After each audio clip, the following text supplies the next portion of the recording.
Hey, what's up everyone? Abbas here from Golden Motor. So look what we just got in today. This is the Bafang M635 torque sensing motor.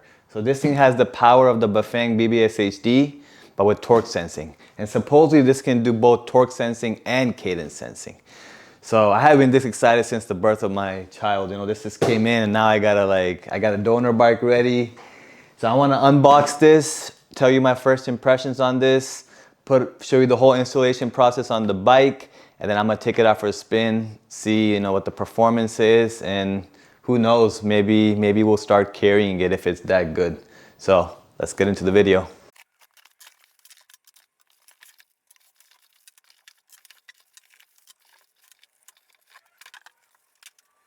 All right, so let's check this out. So it's all open now. So this is a 46 teeth, so same as the BBS HD. The offset looks a little bit less. What do you guys think? So we might have to, but it's a much more upgraded than the BBS HD. It's got a narrow wide tooth pattern, much sturdier material. Feels like this might be still steel. We might have to still resort to our Lecky because the offset doesn't look good. But hey, let's try it out. We'll see. So the tools, all the hardware packets, looks the same. Got a nice M635 sticker. So this one, they have this hose clamps to keep the motor up. That's what the problem with the BBS HD was, that it keeps on getting loose. So you had to use the Lecky 1 nut in the stabilizer bar. I don't know how I feel about this. It doesn't look that clean. So I might just use the Lecky 1 nut. Let's see. Brake levers look the same. These are the hardware. So hey, they got some tools in here now. And zip ties. So that's a good thing. That's an upgrade. To the tightening tool, it was about the same. With this thing, the problem is you can't torque it down to like the exact measurement. So I just use the Lecky socket. But this works. It looks a little bit more thicker. So it's a nice tool. It should work. Speed sensor. This is, so this one, so the BBS HD doesn't have lights. This one has a front and rear light. And then in the motor, it actually has a hookup that you can directly hook it up to, yeah. So that's a good thing. So the motor looks pretty sturdy, like the BBS HD. Actually, the fin design is even more strong. It looks sturdier. This is a nice thing. It got a bash guard. The BBS HD doesn't have a bash guard, so that's a nice upgrade right here. Overall, it looks like it feels same weight as the BBS HD. It looks a little bit nicer. So a lot of you will probably wonder, this one has a CAN bus protocol, but supposedly, unlike the M625, you can actually use a DIY battery, which makes it so much more flexible that you don't have to use a battery that only Bafang has. You only have limited choices. This one, you can put any size, any range, any voltage, from all the way from 60 volts to 36 volts. So that's your motor. Let's see the display. Bafang usually has good displays, but let me see if it's one of the same ones. Oh, smaller display. Pin pad is separate. I like the ones with the pin pad integrated. But I'm sure it's a color display. Nice, small, compact display. It looks nice. So front lights, rear lights, thumb throttle. The main wiring harness looks the same. I wonder, I'm gonna actually try to cross, if I get a chance on this video, I'll try to use the BBS HD wiring harness, see if it's the same thing. And the cranks look the same as that one. Let's see the Q factor on this with the cranks. Let's see if we have to resort to the Lecky buzz bars or not. Yeah, guys, so let's start putting this on the bike now. All right, guys, let's start the installation process. So first step is to take the pedals off on both the sides. So you either need a pedal wrench, or most people don't have this, so you can use a 15mm regular wrench and that works just as good. So on the drive side, which is the right side, you're gonna turn it counterclockwise. And then I'm gonna do the same thing on the other side. So your left side, you're gonna turn it clockwise to loosen it. So I got the pedals off on both sides. Now it's time to loosen the crank arms.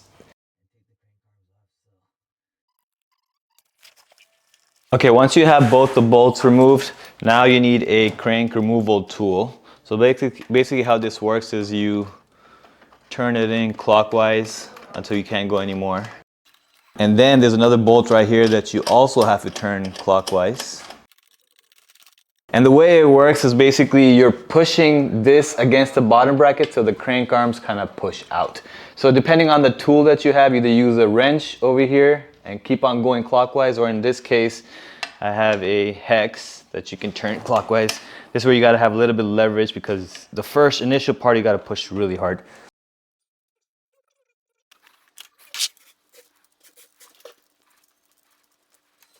And now I'm gonna do the same thing on the other side. Okay, so the next step is to take the bottom bracket off. So depending on your bike, your bottom bracket might be different. So I'll put a link in the description below and on the tops to check out which kind of bottom bracket you have. And that will depend which tool you use. But most bikes have a standard bottom bracket, and this is the standard bottom bracket removal tool. So basically it's pretty easy. Just put this in, put it on a wrench first. And then basically turn it counterclockwise.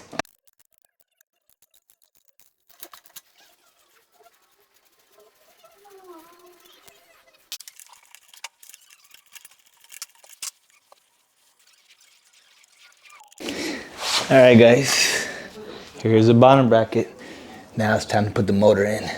Next step is the most exciting step. So I cleaned out the bottom bracket. Now it's time to put the motor in. So this is the drive side of the motor. So I love it when it goes in smoothly. There we go. Okay, time now to put the chain ring on. So this is the chain ring that comes with the kit, and these are the 5 bolts. So basically they're gonna go in right here. Yeah, offset, let's see. It's a nice chain ring, but I wanna see if the stock one has a good offset. Otherwise we gotta go to our... And then basically you're gonna route these wires from the back. Never route it from the front, just in case your motor ever hits something.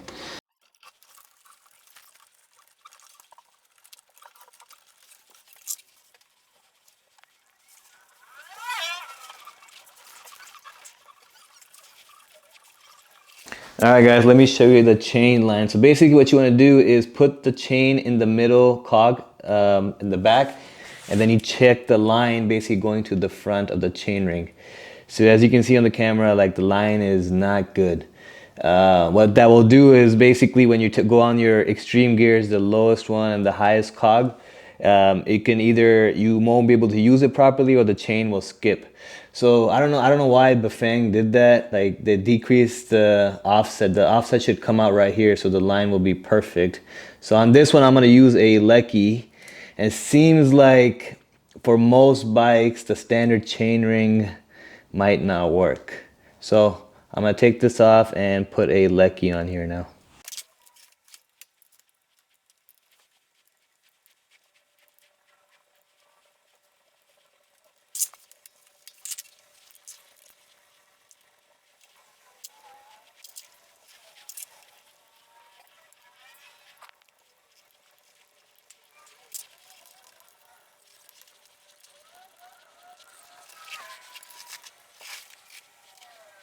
All right, guys, so I got the Lecky on there now. Look at the chain line, absolutely straight. So yeah, I think for most bikes, I think we'll have to switch out the stock chain ring for the Lecky chain ring. Okay, time now to work on the non-drive side. So you want to take this motor mount that comes with the kit. It's basically gonna go in right here. And you take the bolt. I like it that Bafang, they have Loctite on their bolts, so keeps it. And basically, I'm gonna use a tool that came with the kit and then tighten this all the way in. Once you have the mounting plate installed, time to put the inner lock ring on. So tighten as much as you can with your hand. And then this is where this tool comes in. So this side is for the inner lock ring, and then after this we put the outer lock ring, which is gonna be used on this side. And then when you get closer, this is where you move the motor up all the way as much as you can. and then tighten this.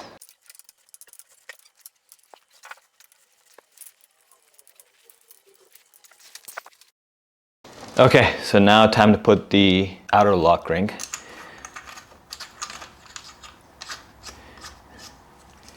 And then again, when you get closer to getting it tightened, use the tool. For most people, this tool is just enough. You don't need anything. But since we do quite a few installs, I have this Lecky one, so you can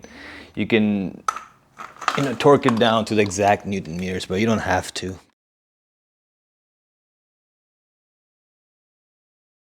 Okay, next step is to install the cranks. So make sure you install the left on the left and the right on the right.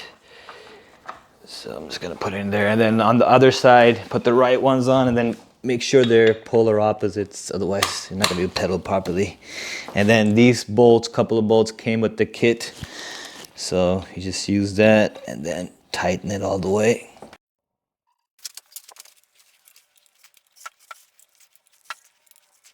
Let's install the pedals now. So same thing as for the cranks, make sure you put the left on the left and the right on the right. It should be labeled on your pedals.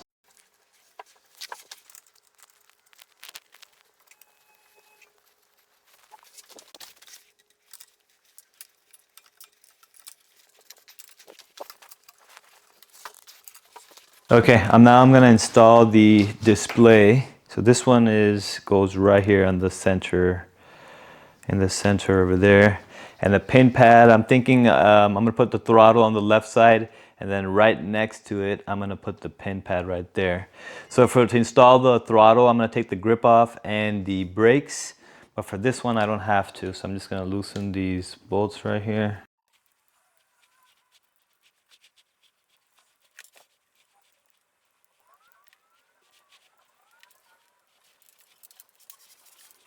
Okay, so I have the display on. I put the pin pad right here. Throttle's right there too. So this throttle, you have an option to put either on that side or this side. But since that side had the shifter, so I just put it on this side. So it'll be easy if I can throttle here, change with the same thumb. So that'll be pretty cool. So to put the throttle on, I took the grips off and the brake, put the throttle on, slide it in. So my front is set. Now I just gotta rewire the wiring harness to the front. And I'm gonna show you all the wiring right now. Okay, let me show you now all the wiring that's coming out of the controller. So this one right here, the blue one, this is where the speed sensor will go. So basically you gotta route it, and then the speed sensor will go right here. The second one coming out, this is where the main wiring harness. So this comes with the kit. So the main wiring harness goes right here. And then you route this to the front, basically. And the main wiring harness, the green one is for the display. One is for the throttle, and the two is for the brake sensors. So with the kit, you get a pair of brake levers, but on this bike I have nice hydraulic brakes, so I'm just gonna use the magnetic brake sensor on this one. So that's where these two will go. And then the other wires that are coming out there's a two over here that are for the front and rear lights. So I'm gonna hook up the main wiring harness and route this to the front, and then I'm gonna put my display and my throttle in. All right, let's take the wiring harness to the front. This is probably gonna go underneath it. We don't need the light ones right now. So the main wirings go to the front. Probably gonna go from underneath the handlebars. And then we just gotta hook up the throttle and the display for now. Okay, so that's done. I'll clean it up with zip ties. It comes with the kit, so we'll just clean up with the zip ties. Put a nice sleeve over here, so it'll be nice and clean. I forgot to tell you this, so another wire that's coming out of the controller is for the battery, of course. This is for the CAN bus, but we don't need to use it. But we're gonna use our DIY battery for the build. So I'm gonna install the battery cradle here next, and then hook up our battery. Let me show you that process now. All right, okay, I'm gonna put the battery cradle on now. So basically you put the cradle on right here, and then your battery slides in on top of it. So it goes in nice and clean. Most bikes have a bottle holder, like this bike had it too. I just took it off in the beginning, so I wanted to see if the battery fits or not. So it comes with these 2 bolts. So I'm just gonna use the same bolts to put the cradle on. And even if you don't have a bottle holder and these 2 bolts, you can use a triple bob, and that does the trick also.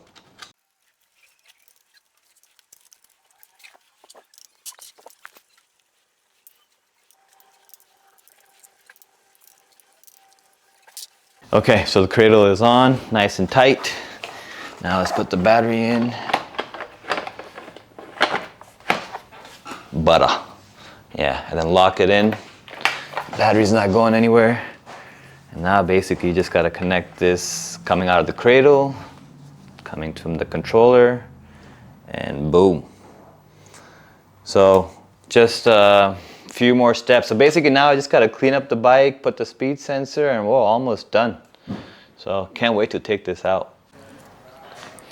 Now I'm gonna show you how to hook up the speed sensor. So this is the speed sensor right here. This is the part that goes on your chainstay. It's gonna go in like that, and the magnet's gonna go on the spoke, and the 2 screws come with it too. So usually what I do is I put the magnet on the spoke first and then adjust the sensor accordingly.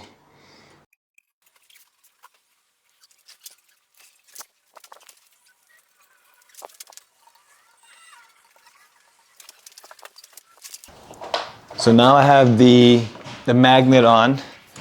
I'm gonna connect the speed sensor now. I like the fact that the new Bafang wiring is unidirectional. It wasn't the case in the BBS HD. And then this part right here, the sensor goes in like so, like that. And then, yeah, instead of putting it like this, I'm gonna put it like this so it's not too much of it showing. It looks nice and clean, so it's kind of hidden. So there's like a sticker over here. So you can put the sticker over here and then make sure the magnet goes right over it, like not touching, but goes right over it. And you can adjust the length of it like this. You can go up or down. And then there's a screw that goes over here, so you can put the screw on. And then to make it even tighter, there's 2 holes right here where you can put 2 zip ties too. That comes with the kit. And that's it.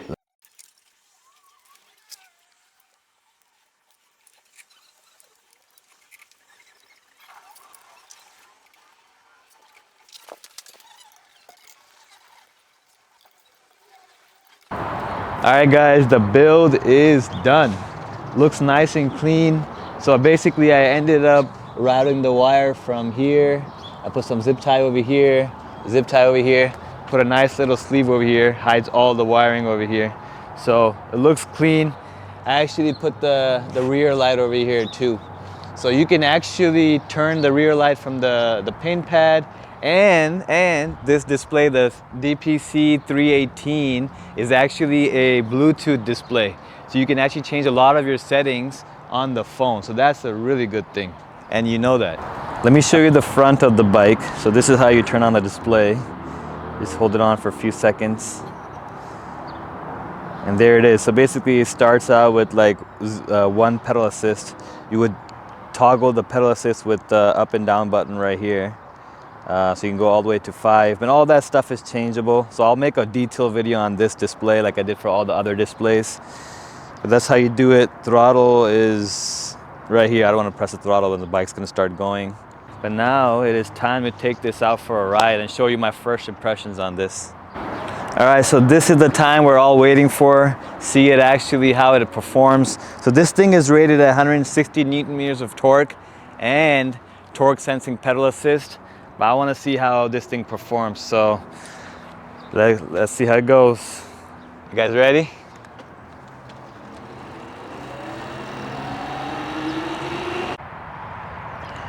All right, so my first impression when I pressed the throttle over there, the takeoff on this one compared to the BBS HD is much more smoother. So coming out of the box, it's a nice smooth acceleration.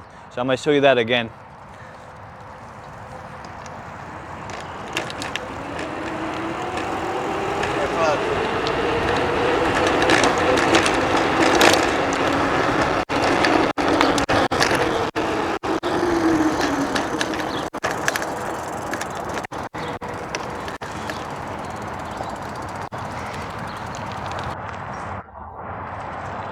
Yeah, the power is just like the BBS HD, but much smoother startup.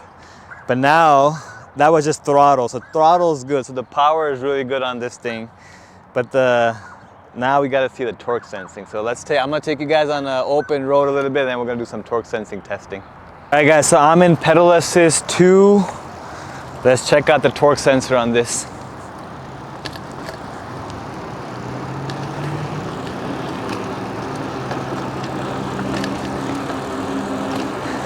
Oh yeah.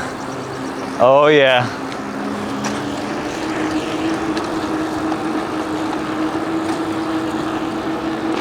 Pedal assist 3, 1.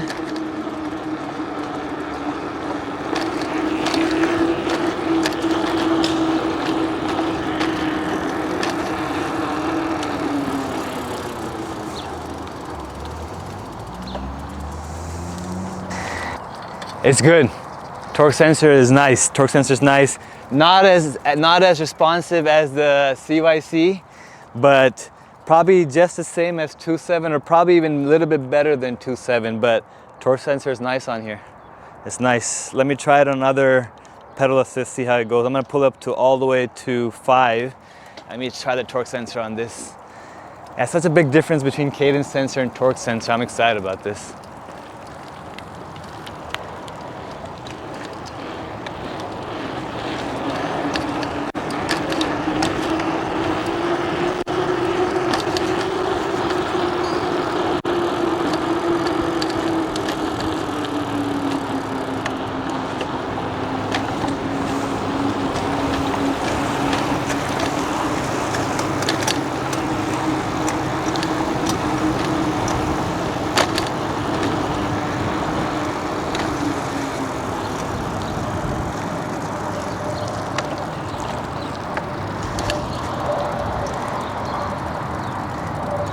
So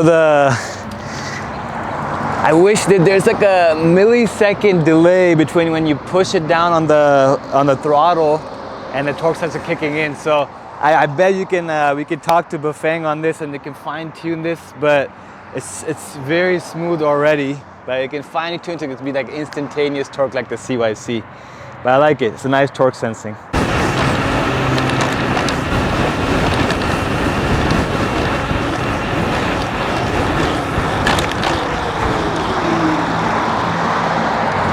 So I got up to, on the top speed, I got up to 41 kilometers per hour. How much is that in miles per hour? But I'm on battery 61%, and this is a 10 speed, so I'm on the 7 speed. Because my last 3 the gears are worn out, so I couldn't go all the way down. But this thing definitely has the power of the BBS HD. How many miles per hour is that? 26 miles per hour. So BBS HD on this setup on full battery would probably go like about 31, 32. So this one went up to 27, right? 26 miles per hour? 26. So I think it's just the battery, but you can tell from the power that it's the same power as the BBS HD. So overall, I really like the motor. This thing has the same weight, same specs as the BBS HD, same clearance, and it's rated at 1,000 watts like the BBS HD, but this thing has torque sensing. So for you guys who don't know what torque sensing is, cadence sensor is when you start pedaling, it gives you a constant speed no matter what, how fast you're pedaling. In torque sensing, if you pedal harder, it gives you more assist. If you pedal slower, it gives you less assist. So it's actually it feels very natural. It feels like you have a bionic leg when you're pedaling harder. So overall, I'm really impressed with this motor. But yeah, that's it for this video. So I hope you guys enjoyed the build process, the riding footage. If you guys have any questions about this motor, let us know in the comments below. But until next time, we'll see you guys later.